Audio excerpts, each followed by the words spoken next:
Gospel of John, chapter 3. 신약 요한복음 3장입니다. John chapter 3, and I'm going to read verses 1 through 21. 목사님이 1절부터 22절까지 읽으시겠습니다. I'll read this in English, and if you're reading in Korean, please try to read along with me as I read this in English. 목사님이 영어로 읽으실 때 한국 분들은 한국어로 같이 속도를 맞춰서 읽으시기 바랍니다. John chapter 3, beginning at verse number 1. There was a man of the Pharisees named Nicodemus, a ruler of the Jews. The same came to Jesus by night and said unto him, Rabbi, we know that thou art a teacher come from God, for no man can do these miracles that thou doest, except God be with him. Jesus answered and said unto him, Verily, verily, I say unto thee, except a man be born again, he cannot see the kingdom of God. Nicodemus saith unto him, How can a man be born when he is old? Can he enter the second time into his mother's womb and be born? Jesus answered, Verily, verily, I say unto thee, except a man be born of water and of the Spirit, he cannot enter into the kingdom of God. That which is born of the flesh is flesh, and that which is born of the Spirit is spirit. Marvel not that I said unto thee, Ye must be born again. The wind bloweth where it listeth, and thou hearest the sound thereof, but canst not tell whence it cometh and whither it goeth. So is every man that is born of the Spirit. Nicodemus answered and said unto him, How can these things be? Jesus answered and said unto him, Art thou a master of Israel, and knowest not these things? Verily I say unto thee, we speak that we do know, and testify that we have seen, and ye receive not our witness. If I have told you earthly things, and you believe not, how shall you believe if I tell you of heavenly things? No man hath ascended up to heaven, but he that came down from heaven, even the Son of Man which is in heaven.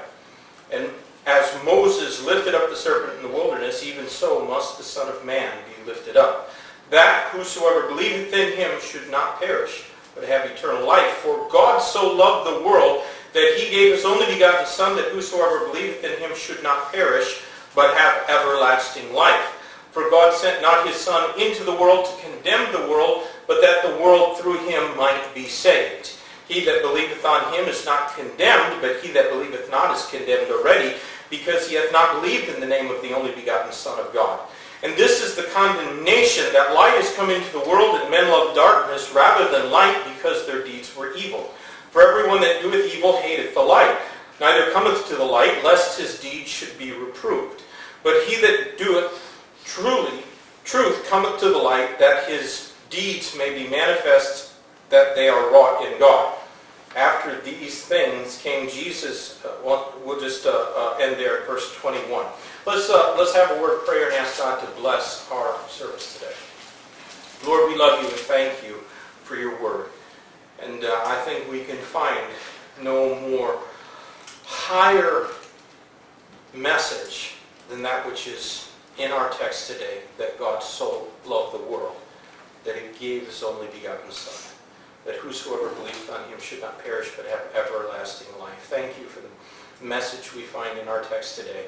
And Lord, would you please lend me some of your power as I preach this message, and Brother Huang as he interprets, that it may be a help and a blessing to each one who hears. We ask this in Jesus' name. Amen. You know, throughout my pastoral ministry, I haven't preached too many sermons from the really well-known parts of the Bible. 저는 성경의 유명한 구절들에서 설교한 적은 그렇게 많지 않습니다. And John chapter 3 is certainly one of those places that most Christians would find familiar. 예, 요한복음 3장은 모든 크리스찬들이 친숙하고 또 굉장히 좋아하는 구절 중에 하나입니다. I suppose that the reason I have not preached from those well-known passages is that already plenty of sermons have been preached from these Bible passages. 제가 유명한 구절들에서 설교하지 않는 이유는 이미 그에 관한 설교가 충분히 많이 있기 때문입니다. Also, many of the sermons that I've heard from those well-known passages are really good sermons. 그리고 그 구절들에 대한 설교들 중 많은 설교들은 또한 정말 좋은 설교들이었습니다. So trust me when I suggest to you that it's not always easy to make a good sermon from a really well-known passage like this one. 또 이 오늘 구절처럼 잘 알려진 구절로 좋은 설교를 하기란 좀 쉽지는 않습니다. Generally speaking, I have a desire for God's people to get a better understanding of some of the lesser known parts of the Bible. 다시 말하자면 저는 하나님의 백성들이 잘 알려지지 않은 구절도 더 잘 이해하기를 바라고 있습니다. I think there's a particular need among our Baptist churches for more preaching from the Old Testament. 특별히 침례 교회에서는 구약 성경에서 더 설교를 많이 해야 할 필요가 있는 것입니다. And for that reason, I typically preach expositionally through a whole book of the Bible. 그 이유로 저는 보통 성경을 공부하고 설교를 할 때 한 권을 다 하는 강해 설교를 주로 하고 있습니다. However, sometimes I just feel led to bring a certain message as the Spirit has worked in my heart through my own Bible reading and my own personal Bible study. 그런데 때때로 성령님께서 성경 통독과 성경 연구를 통해 제 마음을 움직이실 때가 있습니다. 저는 그때 특정 설교를 하도록 성령님의 인도를 받기도 합니다. And therefore, today I want to speak to you about this well-known and well-heeled seeker who came to Jesus by night. 그래서 오늘은 유명한 얘기인 예수님께 밤중에 찾아온 좀 유명했고 부유했고 또한 진리를 추구했던 한 사람에 대해서 이야기하고자 합니다. I want to preach to you about Nicodemus. 그분의 이름은 니고데모입니다. Now, let's begin by considering just who was this man Nicodemus. 우리가 먼저 니고데모가 어떤 사람인지 살펴보도록 하겠습니다. I can't see how anyone could doubt but that this is one of the most important counseling sessions ever given by Christ to any man. 오늘 얘기는 예수님이 어떤 한 사람에게 주었던 최고의 카운셀링 중 하나라고 해도 이견이 없으실 것입니다. In the discussion before us, we find the key verse of the whole Bible, John 3:16. 여기서 성경 전체의 핵심 구절인 요한복음 3장 16절도 발견하실 수가 있습니다. And the theme of this counseling session is the gospel message of salvation. 이 카운셀링의 주제는 구원에 대한 복음의 메시지입니다. Understanding the gospel requires us to also understand Nicodemus. 우리가 복음을 이해해야 하는데 그러면 또 오늘 말씀의 니고데모도 먼저 이해해야 합니다. Nicodemus' name means victory of the people. 니고데모의 이름은 사람들의 승리란 뜻입니다. And it is certainly only through the Lord Jesus Christ that any individual, much less any people, can have victory. 어느 누구라도 오직 주 예수 그리스도를 통해서만 승리를 얻을 수 있습니다. 1 Corinthians 15:57 tells us, "But thanks be to God which giveth us the victory through our Lord Jesus Christ." 고린도전서 15장 57절은 그러나 우주 예수 그리스도를 통하여 우리에게 승리를 주시는 하나님께 감사하노라 라고 말하고 있습니다. Now, what is that victory that Christ gives us, you may ask? 그 승리가 무엇인지 궁금하신가요? It is the most important victory. 이것은 가장 중요한 승리를 말합니다. You know, the historians tell us that the U.S. won every single major battle of the Vietnam War, but lost the war.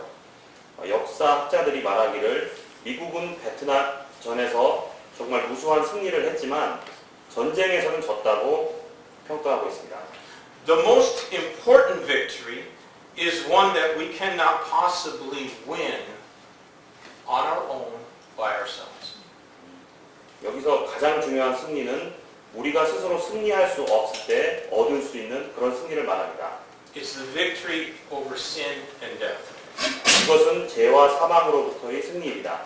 Now we might think that we are winning that war over sin and death in our own strength and wisdom, but we will never win it apart from faith in Jesus Christ. 자신의 힘과 지혜로 전쟁에서 승리할 수 있다고 믿는 분도 있겠지만 사람은 그리스도 예수님 안에 믿음을 떠나서는 아무도 승리할 수 없습니다. Today I want everyone here to know for sure that Jesus Christ is their Savior. 오늘 여기 계신 여러분들께서 예수 그리스도께서 여러분의 구원자이심을 확실하게 아시기를 제가 바라고 있습니다. And I believe that knowing something of Nicodemus can help us to know Christ and have that victory. 저는 니고데모에 대해 몇 가지를 아는 것이 우리가 그리스도를 알고 우리가 승리하게 되는데 도움이 된다고 생각하고 있습니다. Now, first of all, we must note the historical context of this encounter between the Lord Jesus and Nicodemus. 우선 우리는 주 예수님과 니고데모의 만남에 대한 역사적 맥락을 주목해야 합니다. Actually, there was a precursor to that encounter. 사실 이 요한복음 3장의 만남은 뜬금없이 이루어진 것은 아니라고 저는 생각합니다. Do you remember that according to Luke chapter 2, verses 39 through 50, Joseph and Mary took young Jesus to Passover feast when he was about 12 years of age? 누가복음 2장 39절에서 50절에 의하면 요셉과 마리아가 12세쯤 되신 예수님을 유월절 기간에 예루살렘에 데려갔던 것을 여러분은 기억하실 것입니다. And when the feast was over, they left supposing Jesus to have been among their company that was returning to Galilee. 유월절이 끝났을 때 요셉과 마리아는 어린 예수님이 먼저 일행과 같이 갈릴리로 돌아갔다고 생각하며 예루살렘을 떠났습니다. But Jesus hadn't left. He was still back in Jerusalem, astonishing the scholars with his wisdom and understanding. 그러나 예수님께서는 그분의 지혜로 성경 박사들을 놀라게 하시며 여전히 예루살렘에 머무시고 계셨습니다. Now, I personally believe that was Nicodemus's first encounter with Christ. 이것은 저의 개인적인 견해입니다만은 저는 이때 니고데모와 예수님의 첫 만남이 있었다고 생각합니다. I believe that Nicodemus was among those Jewish scholars whose wisdom was shown to be lacking by a 12-year-old boy from Galilee. 저는 니고데모가 갈릴리 출신 12살밖에 안 된 소년에 의해 자신들을 형편없는 성경 연구가로 몰림을 당했던 그런 유대교의 성경 연구 박사 집단 가운데 한 명이었다고 저는 추정하고 있습니다. Now, the timing of this next feast, or this next meeting with Nicodemus, was the same as the first one. It was the feast of unleavened bread that was often simply referred to as Passover. 그 다음 만남의 시기는 무교절인데 이 무교절은 유월절의 연장 시기로 보시면 되겠습니다. And this was the first Passover that Christ attended in Jerusalem after he had begun his earthly ministry. 이때 주님께서는 사역을 시작하신 후 예루살렘에 처음 가신 때가 유월절 기간이었습니다. We know that Christ was about 30 years old when Nicodemus met him the second time. 니고데와의 만남 때 예수님은 약 30세이셨습니다. Earlier, Jesus had demonstrated unheard of authority when he cleansed the temple before the feast, which event was probably also witnessed by Nicodemus. 이때 분명 니고데모는 보았을 것인데요. 예수님께서 명절이 시작하기 전에 성전을 깨끗하게 하신 사건을 보았고 또한 그는 이전에 듣지 못했던 그분의 권위를 보았습니다. I think it's interesting to consider that before Passover, every Jew would scrupulously clean their home of all traces of leaven before the feast began. 모든 유대인들은 이 명절이 시작하기 전에 자신들의 집에서 모든 누룩의 흔적을 깨끗이 치우는 그런 풍습이 있습니다. In fact, parents would even leave a few breadcrumbs conspicuously in the corners of their home for the children to find and remove. 부모들은 몰래 빵 부스러기 몇 개를 집구석에 숨겨놓아 자녀들이 이것들을 찾아내어 없애도록 하는 그런 풍습도 있습니다. In this way, they reinforced into their young people's minds the needs to get leaven out of their home before the Feast of Unleavened Bread.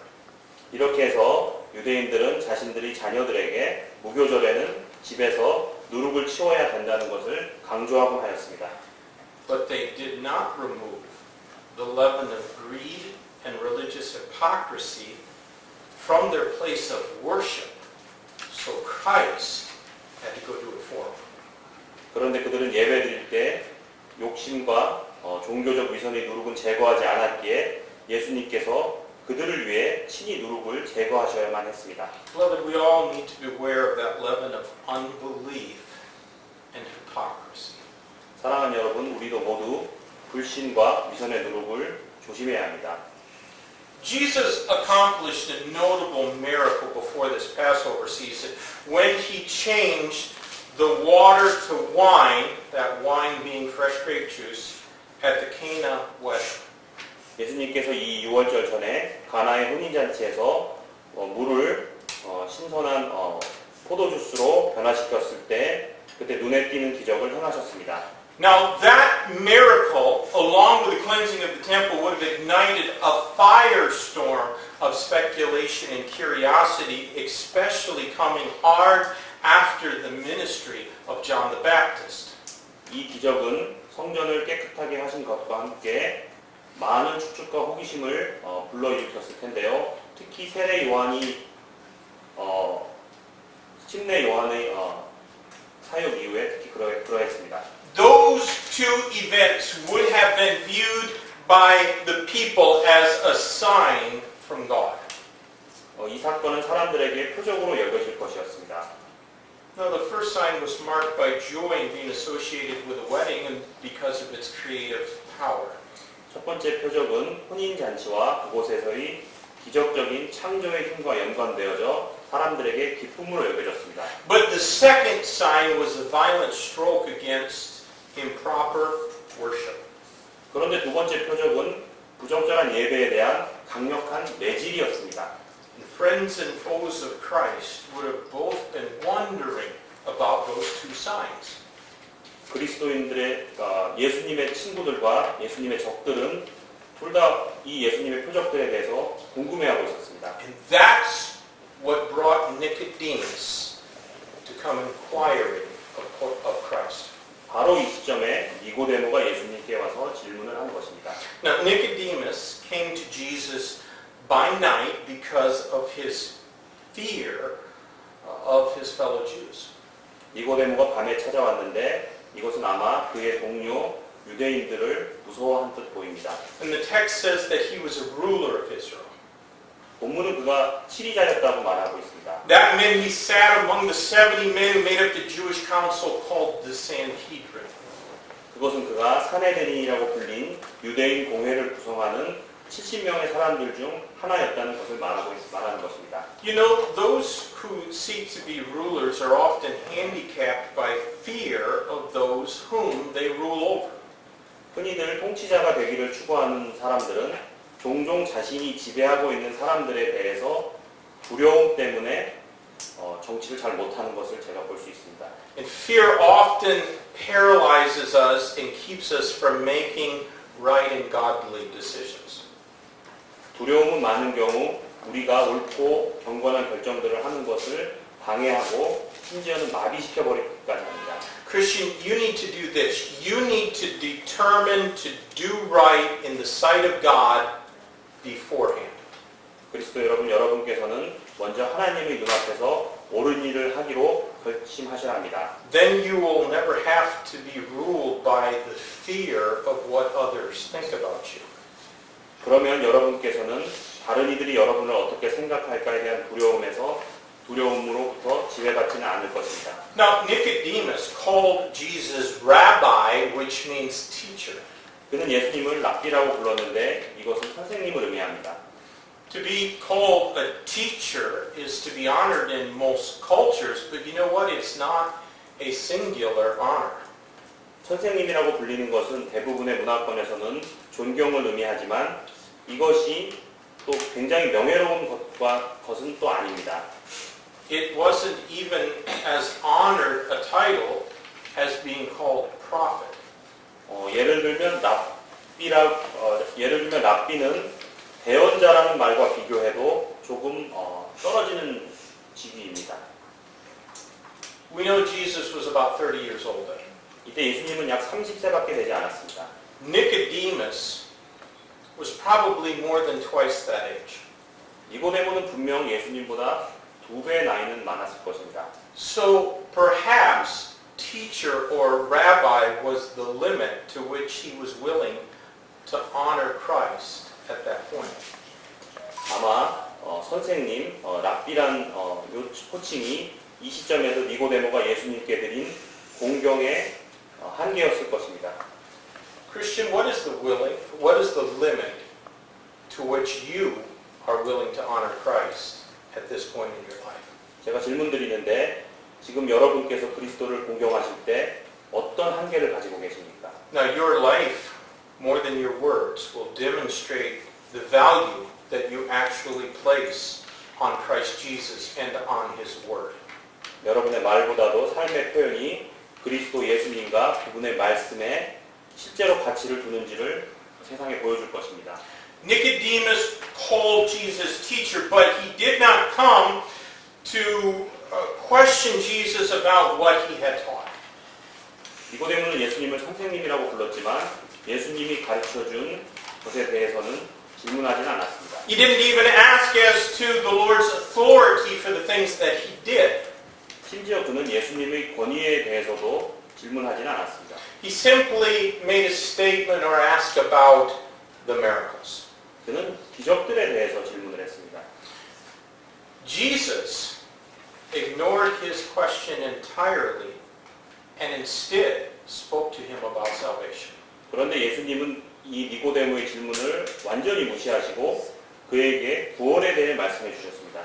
When you speak with those who are unsaved, do not allow yourself to become sidetracked on less important subjects. 전도하고 구령하실 때 덜 중요한 주제들로 빠지지 마시기 바랍니다. People will usually avoid the subject of their eternal souls because our sin nature stubbornly resists acknowledging our greatest need, which is a Savior. 왜냐하면 사람들은 일반적으로 자신들의 영생에 대한 주제를 회피하기를 원합니다. 그것은 우리 죄성은 우리의 가장 큰 필요, 즉 구세주를 인정하는 것에 대해서 완강하게 저항하기 때문입니다. Jesus emphasized that 2 births are necessary. 예수님은 그에게 2번의 탄생이 필요하다고 강조하셨습니다. And obviously we must first obtain physical birth, which is what the water speaks of. 분명히 우리는 먼저 물에 해당하는 육체적 탄생을 얻어야 합니다. But then too, spiritual birth must take place or we remain dead in trespasses and sin. 그리고 영적 탄생도 일어나야 하는데 만약에 여기서 영적 탄생을 못 얻는다면 우리는 범법과 죄 안에서 죽은 채로 남아있게 됩니다. All views or interpretations that take the words water and spirit in only a typological sense fail to give the proper meaning of these verses. 물이라는 단어와 혼이라는 단어를 오직 상징적으로 보는 세상의 관점들은 이 구절에 대해서 적절한 해석을 부여하지 못할 것입니다. John 3:16 is the greatest verse in the Bible, and it is so in every sense. 그런 면에서 요한복음 3장 16절은 성경에서 가장 위대한 구절이며 모든 면에서 완벽합니다. I'd like to read something from a Baptist scholar, J. Sidlow Baxter. This verse tells us of the greatest cause for love, the greatest lover, God, the greatest degree of love, so loved, the greatest object of love, the world, the greatest demonstration of love, that, the greatest expression of love He gave, the greatest gift of love, His only begotten Son, the greatest provision of love, that, the greatest recipient of love, whosoever, the greatest response to love, believeth on Him, the greatest deliverance of love, should not perish, the greatest alternative of love, but the greatest result of love, have everlasting life. 이 구절은 사랑의 가장 큰 이유를 설명하고 있습니다. 하나님이 세상을 이처럼 사랑하사 가장 위대하신 사랑하시는 분이 하나님이라고 말하고 있으며 가장 높은 이처럼 사랑하사를 통해 가장 높은 수준의 사랑이 어떤 것임을 표현하며 또 가장 큰 사랑의 대상이 세상이라는 것을 표현하고 있습니다. 또한 가장 큰 사랑을 보이신다고 말씀하시고 가장 큰 사랑의 표현을 주셨다고 하셨으며 가장 위대한 사랑의 선물이며 가장 큰 사랑의 수혜자들은 누구든지 모든 사람들이라고 말하고 있습니다. 사랑에 대한 가장 큰 응답은 응답이며 사랑의 가장 위대한 구원은 멸망하지 않고라는 말을 통해서 설명하고 있습니다. 사랑의 가장 큰 대안이 영존하는 생명을 얻게 하는 것이라고 또한 말하고 있습니다. I put that in the bulletin so you could meditate on it if you want. 네, 나중에 뒤에다가 붙여주시겠다고 하셨습니다. Now Jesus assured Nicodemus that his mission at this coming was not to judge the world but to offer salvation to the world. 게다가 예수님께서는 니고데모에게 예수님의 초림의 사명이 세상을 심판하는 것이 아니라 세상에 구원을 베푸는 것이라는 확신을 주셨습니다. To suggest that this offer is extended only to those elect from before the foundation of the world impugns the character of the Godhead. 이 구원이 선택받은 분들에게만 주어진다고 하는 것은 하나님의 성품을 부정하는 것입니다. And it also changes the obvious natural meaning of words such as love, world, and whosoever. 또한 명백히 자연스러운 단어들의 의미, 예로 누구든지, 사랑하사 같은 단어를 자신의 교파에 맞는 단어에 동의하도록 만드는 것은 매우 바람직하지 않은 것입니다. The Bible defines belief as a commitment to divine authority, not just as a mere passive opinion. 성경은 믿음을 단순한 소극적인 견해가 아니라 신성한 권위에 헌신하는 것으로 정의하고 있습니다. When Christ instructed Nicodemus about salvation, it clearly was not limited atonement. 그리스도께서 니고데모에게 구원을 가르치셨을 때 이는 분명 제한된 대속이 아니었습니다. And he told Nicodemus, ye must be born again. 그분은 니고데모에게 너희가 반드시 다시 태어나리라 하리라 라고 말씀하셨습니다. In our King James Bible, ye, you, your is always a plural pronoun. 영어로 y이라고 표현되어 있는데 이것은 너희란 말로써 항상 복수대명사를 말하고 있습니다. He said ye because all must be born again, including morally upright religious people. 모든 이들, 도덕적으로 올바르고 종교적인 사람들까지 다 포함해서 사람은 다시 태어나야 합니다. Now, I said earlier that our old fallen sin nature struggles against the truth of God in the Bible. 제가 앞서 우리의 옛 타락한 죄성은 하나님과 성경의 진리에 반항한다고 말씀드렸습니다. And we can see that struggle playing out in Nicodemus. 우리는 이 싸움이 니고데모에게서 일어나고 있는 것을 볼 수 있습니다. What Christ so clearly explained, this ruler of Israel was unable to grasp. 그리스도께서 너무나 명확하게 설명하신 것을 이 치리자는 잘 이해할 수가 없었습니다. And so he questioned Jesus, how can these things be? 그는 질문하기를 어찌 이런 것들이 있을 수 있나이까? 라고 질문했습니다. Truly the natural man cannot comprehend or receive the things of God because according to 1 Corinthians 2:14, they are spiritually discerned. 고린도전서 2장 14절에 진실로 본성에 속한 사람은 하나님의 것을 이해할 수도 받아들일 수도 없는데 이는 그것들이 영적으로 분별되기 때문이라고 얘기하고 있습니다. Now I do not believe, as Calvinism teaches, that men are incapable of understanding the facts of salvation as presented by Christ. 저는 사람들이 그리스도께서 제시하신 구원의 사실을 이해하는 것이 부족하다는 것에 동의하지 않습니다. It's just that most just choose not to believe. 이해가 부족한 것이 아니라 대부분은 믿지 않기로 결심하기 때문입니다. If you choose to reject the truth, then you must of necessity embrace that which is false and not true. 일단 진리를 거절하기로 결정했다면 결국은 거짓과 진실이 아닌 것들도 그들은 받아들일 것입니다. And Paul explained that whole process in Romans chapter 1 and verse 21. 바울은 이 과정을 로마서 1장 21절에서 설명했습니다. Because when they knew God, they glorified him not as God, neither were thankful, but became vain in their imaginations, and their foolish heart was darkened. 로마서 1장 21절 그들이 하나님을 알되 그분을 하나님으로 영화롭게 하지도 아니하고 감사하지도 아니하며 오히려 자기들의 상상 속에서 허망해지고 또 그들의 어리석은 마음이 어두워졌나니. Later in Romans chapter 1 and verse 25 we read who changed the truth of God into a lie and worshipped and served the creature more than the Creator who is blessed forever. Amen. 후에 로마서 1장 25절에서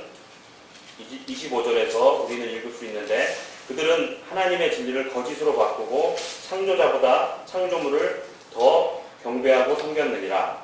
그분은 영원히 찬송 받으실 분이로다. 아멘. 이라는 구절이 있습니다. So there was Nicodemus tottering on the fence that separates truth from lies. 한마디로 니고데모는 진리를 거짓으로 분리한 그런 울타리 사이에서 방황하고 있었습니다. Which way would he go? 형제자매 여러분은 지금 어디로 가고 계십니까? Which way will you go? 어디로 가시겠습니까?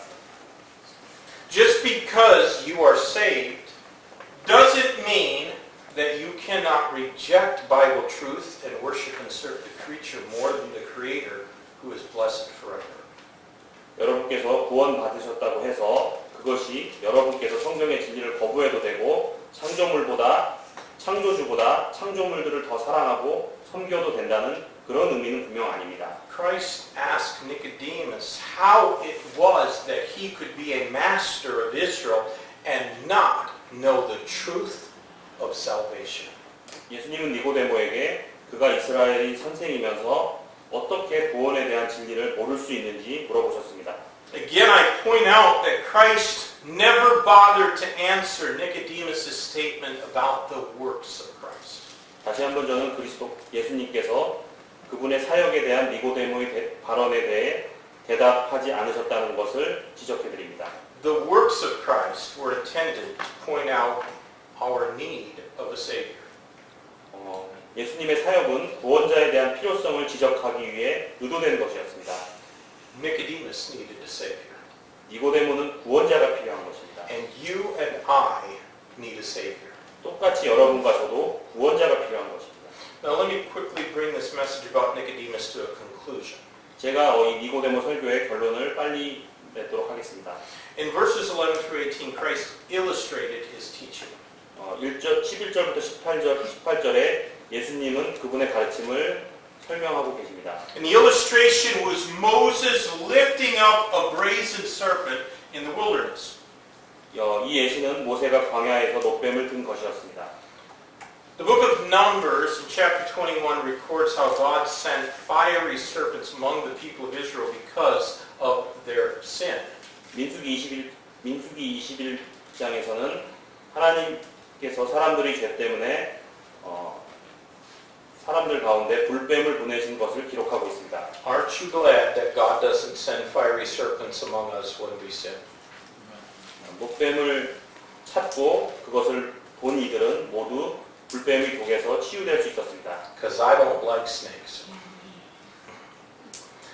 Anyways, all who sought out the brazen serpent and looked upon it could be healed of the venomous bites of those fiery serpents. 다시 말씀드리면 노뱀을 찾고 그것을 본 이들이 불뱀의 독에서 치유될 수 있다는 것입니다. But those who refused to go and look at it died. 이것을 거절한 이들은 모두 죽었습니다. Thousands died that could have been healed. 살 수 있었던 사람 수천 명이 죽었습니다. Now, did they die because they were incapable of seeking out the brazen serpent and looking on it? 그들이 노뱀을 못 찾거나 그것을 쳐다볼 수 없어서 죽은 것인가요? No. 아닙니다. They died because they would not seek it out and look on it. 그들은 그것을 찾을 수 있었는데 그들이 죽은 이유는 쳐다보지 않았기 때문에 죽었습니다. They died because of stubborn, persistent, determined unbelief. 그들은 고집스럽고 집요한 그들의 불신 때문에 죽었습니다. Now that serpent on the pole in the midst of Israel's wilderness camp did not condemn anyone to death. 이스라엘이 광야 진영 가운데 있는 기둥에 묶인 뱀은 아무에게도 죽음을 선고하지는 않았습니다. It was just a piece of brass. It couldn't say a word. 이것은 그저 묶여있는 뱀입니다. They were condemned already because of their sin. 그들은 그들이 죄로 인해 이미 정죄되었습니다. But that brazen serpent offered to them physical salvation. 노뱀은 오직 육신적인 구원만 주었습니다. And even so, Christ has been lifted up on the cross of Calvary to provide for our spiritual salvation. 그렇기 때문에 그리스도께서는 우리의 영적 구원을 제공해 주시기 위해 십자가에 달려 올려지셨습니다. So condemned sinners can look to Him in faith and live. 정죄받은 죄인들은 그분을 보고 살 수 있습니다. And friends, we're all condemned sinners. 형제자매 여러분, 우리는 모두 정죄받은 죄인들입니다. Our text ends with an indictment or a charge against sinners. 우리의 본문은 죄인들에 대한 기소로 끝을 맺습니다. The Bible says that Jesus did not come in His first journey to this wicked world to condemn mankind. 예수님께서 이 악한 세상에 처음 오셨을 때 인류를 정죄하러 오지는 않으셨습니다. We were already condemned. 왜냐하면 우리는 이미 정죄받았습니다. The law condemned us. Christ didn't have to come and condemn us, but He did explain that condemnation. 그런데 그분께서는 그 정죄를 설명해 주셨습니다. Verse 21 says, Light was come into the world and men loved darkness rather than light because their deeds were evil. 21절에서 그러나 진리를 행하는 자는 빛으로 나오나니 이것은 자기 행위와 또 그 행위가 하나님 앞에서 이루어졌음을 나타내려 함이라 라고 말하고 있습니다. Light reproves our wicked deeds. 빛은 우리의 악한 행위를 책망합니다. Even when sinner is among sinner, do you know what they do? They still try to hide their depraved ways. 심지어 죄인이 죄인들과 함께 있을 때에도 인간은 자신의 죄악된 모습을 숨기려고 합니다. But when we're walking in truth, we do not need to hide our deeds. 여러분, 우리가 진리 안에서 걷고 있을 때 우리는 우리의 행위를 숨기려 하지 않습니다. Instead, those deeds are made manifest and God lightens the world through us. 대신 그 행위들을 드러내고 하나님께서 우리를 통해서 비추신 그 빛을 세상에 비추려고 합니다. I think that these verses were a particular indictment against Nicodemus, who remained a secret disciple all of Christ's life. 저는 오늘 우리가 읽은 말씀 구절이 그리스도의 예수님의 평생 동안 숨겨진 제자로 남아 있었던 니고데모에 대해서 특별히 증언한 그런 구절이라고 생각합니다. Nicodemus did not allow his light to be made manifest until after the death of Christ. 실제 니고데모의 빛은 예수님이 죽으신 다음에 그 빛을 나타낼 수 있었습니다. After Christ died, he and Joseph of Arimathea boldly craved the body of Christ and buried it in a new tomb with a fortune worth of spices. 그는 아리마대 요셉과 담대하게 그리스도의 몸을 요구하며 값비싼 향료들을 사서 그 예수님을 무덤에 묻었습니다. Now I'm glad there at the end of his life that Nicodemus finally let his life shine. 저는 니고데모 일생의 마지막에 그가 소중한 소중한 자신의 빛을 비춘 것을 매우 기쁘게 생각합니다.